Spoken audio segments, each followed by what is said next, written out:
Hello Pisces, ito yung reading mo for the first week of September. I'm Purple Teen sa mga bago dito. Kung di pa po kayo nakaka-subscribe sa aking YouTube, don't forget to subscribe. Paki-like and follow na rin yung aking Facebook page, TikTok, and Instagram.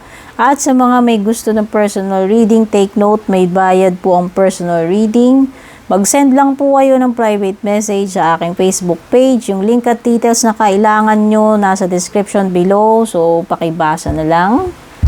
Pisces, lucky day mo, Tuesday. Lucky numbers mo, 57, 21, 57, 25, 21, 51, 32, and 11.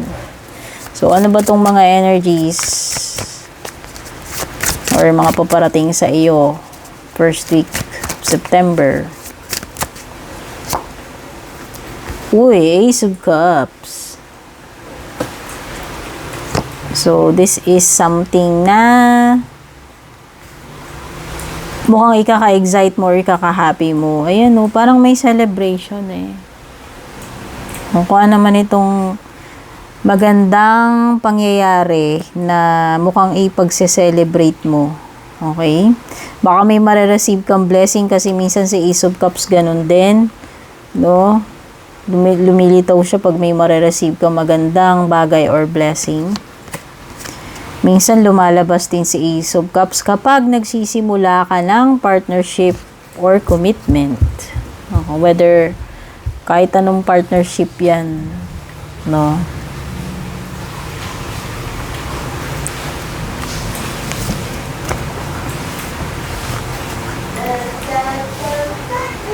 Knight of Pentacles. Alam mo na, feel ko lang dito sa Ace of Cups mo, magandang beginning yan kung ito ay simula. Kasi mga aces minsan simula eh. So kung meron ka mang sisimulan o kung ano man itong paparating sa iyo, magiging maganda. Ang simula magiging happy. Magiging happy ka dyan kung ano man yung sisimulan mo. Knight of Pentacles, so pwedeng Taurus, Virgo, Capricorn. Pwedeng ito ay travel, konektado sa business, sa trabaho. No? Pwede rin itong, ibig sabihin, yung progress.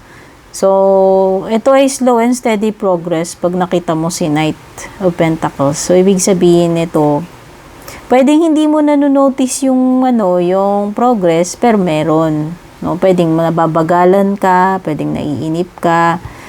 Pero meron, may may progress na nagaganap, hindi mo lang siguro napapansin kasi masyadong maliliit or very minimal lang at saka mabagal, no?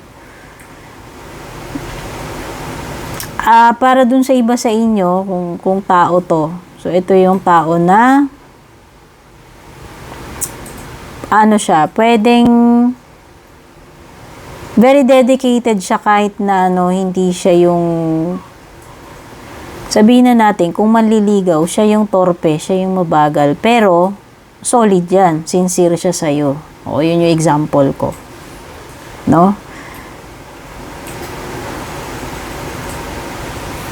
Ten of Swords.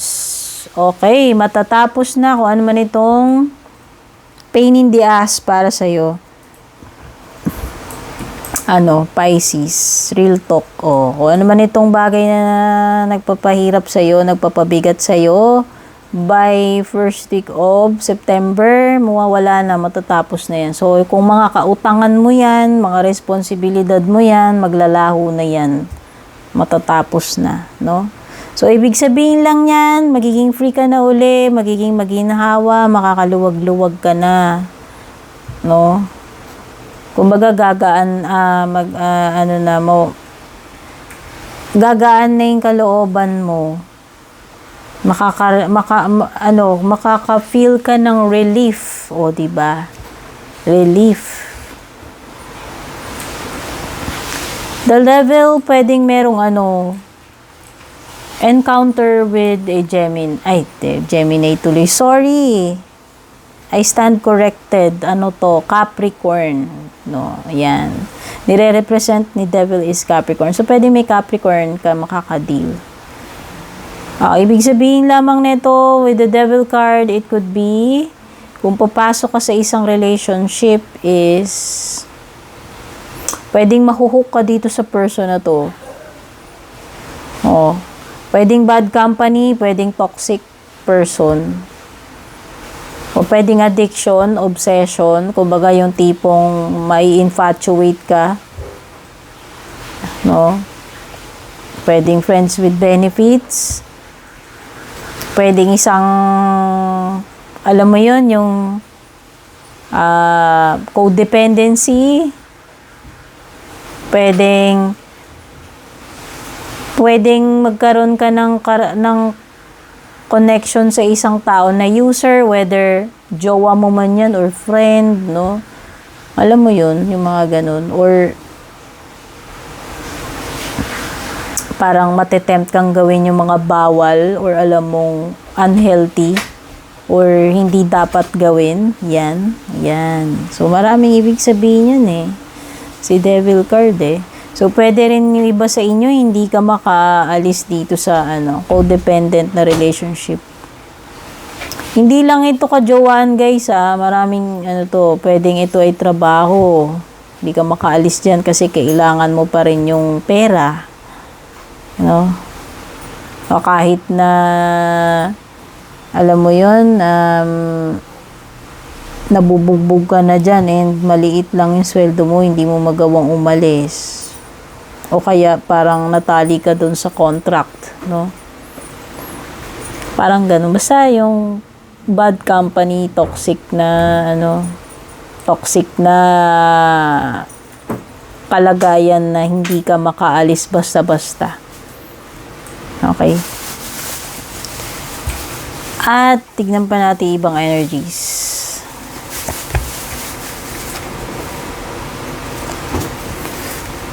May celebration talaga. Tignan mo, tumapat siya. Kung dito, champagne glass, Pisces. Sa ibaba naman, mug. Beer mug. Pitcher yata ito. Hindi ko alam. Tankard. So, mukhang may inuman talaga dito. Hindi lang yun. Celebration party. Basta. Celebration, fun, and enjoyment eh. Ayan o. Hindi lang kayo basta nag-happy-happy dito. Meron kayong ipinagse-celebrate. At hindi ko alam kung ano yan. Birthday ba yan? Promotion? Kasal? Despedida? O anything? Victory party? Danger, especially in money matters. May bear. So, ito naman yung dapat mong bantayan pagdating sa pera. Maging wise, maingat sa mga sa mga transaction sa pera. September, September talaga, as in. Kumpirmado ito, kung ano man ito, ending na to. Yan, yung matatapos na. Halimbawa, utang matagal, loan,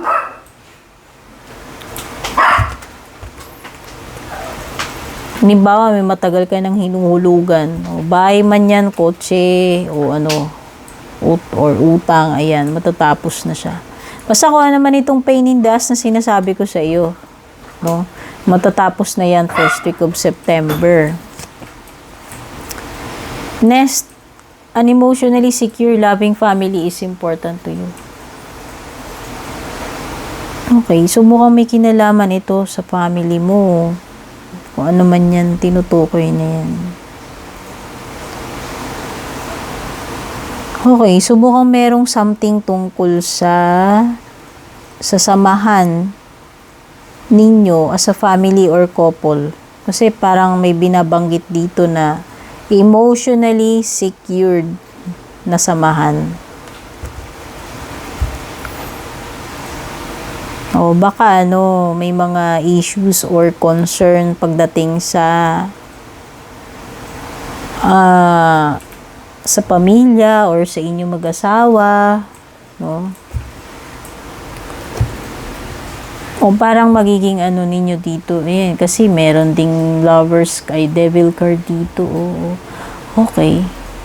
So parang ang feeling ko dito, this is some kind of threat pagdating sa isang secured na pamilya na mag-asawa, mga anak, or sa isang secured na marriage. Kasi may devil. So, baka nga may temptation na pwedeng yun yung makakatreten dito sa kahit gaano ka-secured itong marriage mo or pamilya mo, parang merong kampo ng kadiliman o kampo ng tukso na umaaligid na pwedeng yun yung makakasira dito sa secured na pamilya o samahan, no? So, yan yung babantayan mo. So, tignan na natin yung love life mo, Pisces.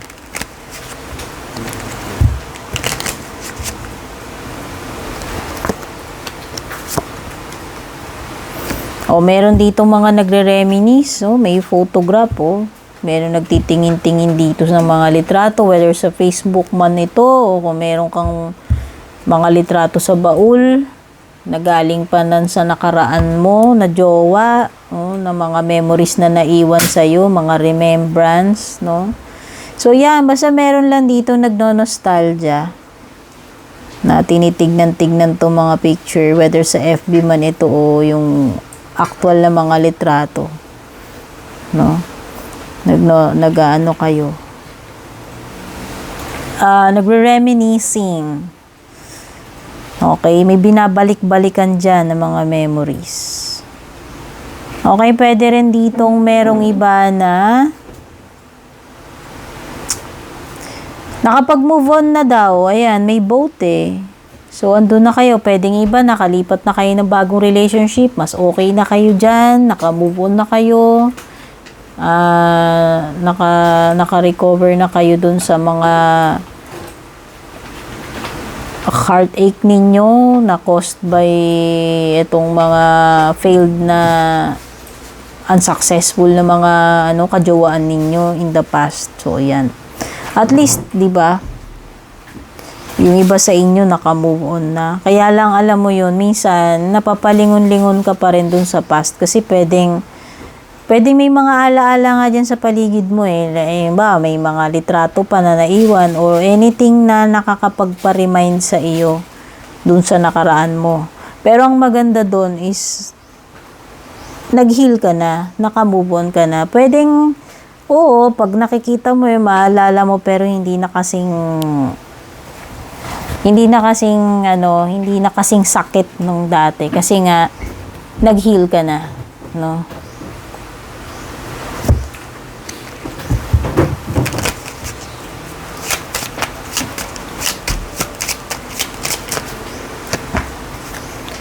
Pages, ay book.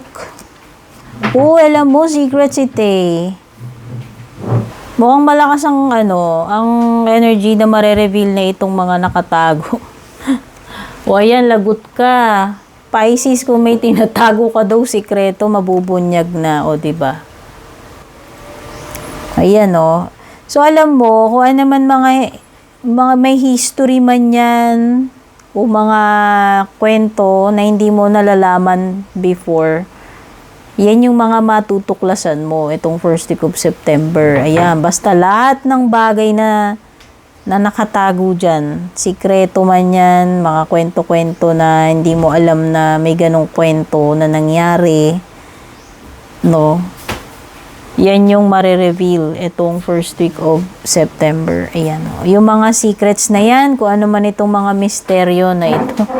Mga mystery, mga secret, mga kwento na unknown sa iyo, untold na mga kwento, yan yung mare-reveal sa iyo, Pisces, itong first week. Okay? At least matutuklasan mo na yung mga hindi mo alam na meron palang mga nag-e-exist na ganyang kwento or secret. So, ito yung mga messages sa ng fairies. May light. The fairy queen of light comes to shed love and light into your current situation. Ayan na nga, magsished yung light. O diba sabi ko sa'yo, magkakaroon na ng revelation sa mga secrets or yung mga kwento na hindi mo alam. Magkakaroon na ng kaliwanagan dito. Yung mga sikreto na yan, may expose netong light na ito ni fairy, diba? Light can penetrate darkness daw. O, kung ano man yung mga nagtatago dyan sa kasulok-sulukan, kahit gaano kadilim yan, ano mga secret yan, mga baho o ano man, mga kwento na dapat mabunyag, yan yung mabibigyan ng kaliwanagan. Okay? Ang ganda, ang related yung mga cards mo, Pisces. Manifestation, be very honest and clear about what you wish to manifest. Ayun. In your life. Write it down on paper, manifestation step 1. So, pwede iba nagmamanifest kayo. First week of September. Make sure lang na maging very precise ka dito sa mga minamanifest mo. Yun yung sinasabi. Oo. Isulat mo daw para eksakto, para eksakto rin yung mga ma-receive mo. Kung ano man itong may na-manifest mo, isulat mo siya. Okay, Pisces, ito yung mga nakuha ko dito sa reading mo, first week of September. Don't forget to like and share. Don't forget to subscribe. Take care. God bless.